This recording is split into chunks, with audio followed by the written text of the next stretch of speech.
My dear friend, I understand your need to know more about the events that took place in this part of the mainland. But you should know that reporting on the current situation is not easy. The upheavals of recent months have been such that the balance of power in Gacane has been altered. We came close to disaster.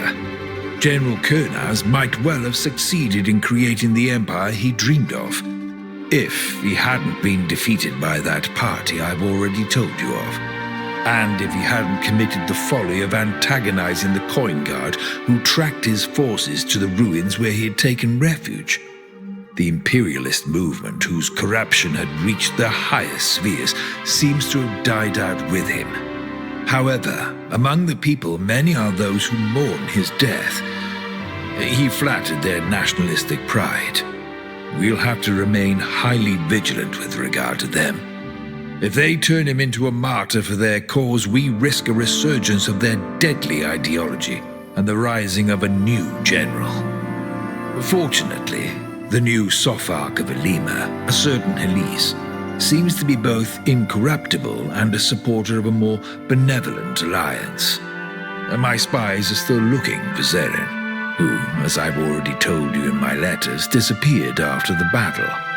None of my men managed to get their hands on her. We must hope that she doesn't plan on joining her husband's supporters. As for the scientists who were trying to create those creatures of war for the general, they were hunted down by the guard.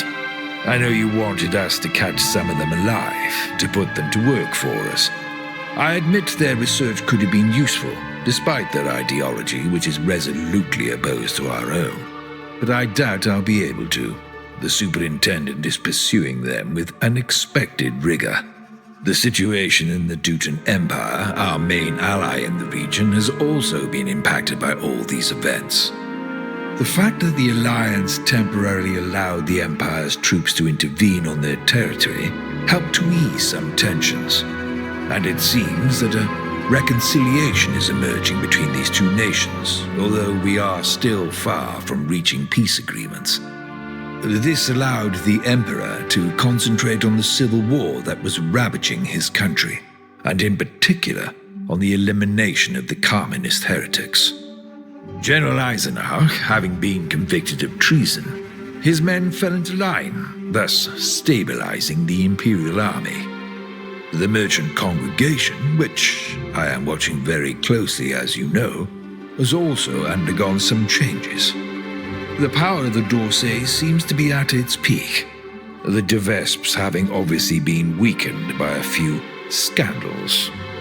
According to my information, they even recovered a relic from the Astrian era that Prince Alexander always dreamed of possessing, allowing them to calm his political ardor.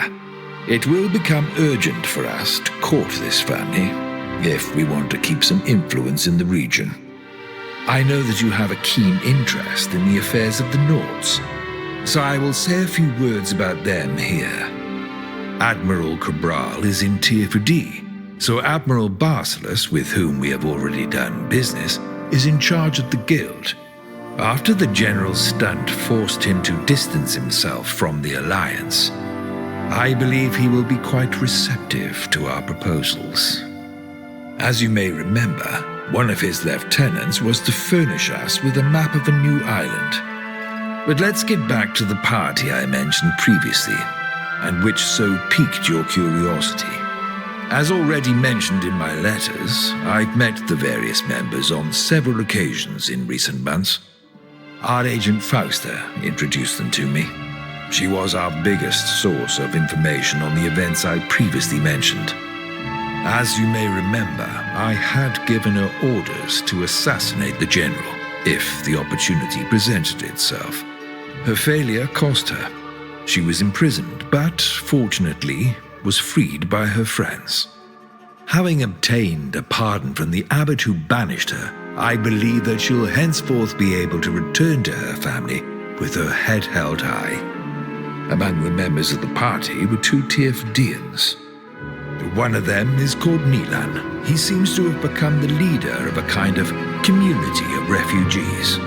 He is said to work jointly with the Sopharch Elise, to restore the lands of the Alliance's hinterland. The process they use is not yet known to us, but rest assured that I am doing everything to find out.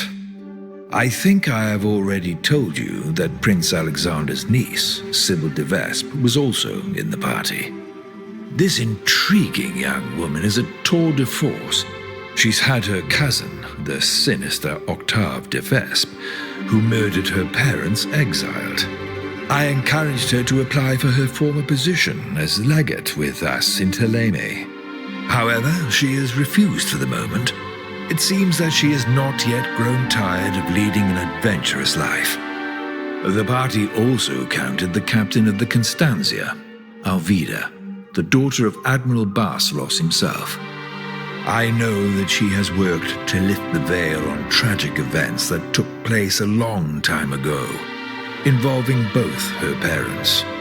This contributed to breaking the Admiral's relationship with General Kurnaz, which is rather to our advantage. She is a respectable captain who will surely become an admiral, given time, and with her, bribes won't work. Among this strange party was also a citizen of the Deutan Empire called Luwig.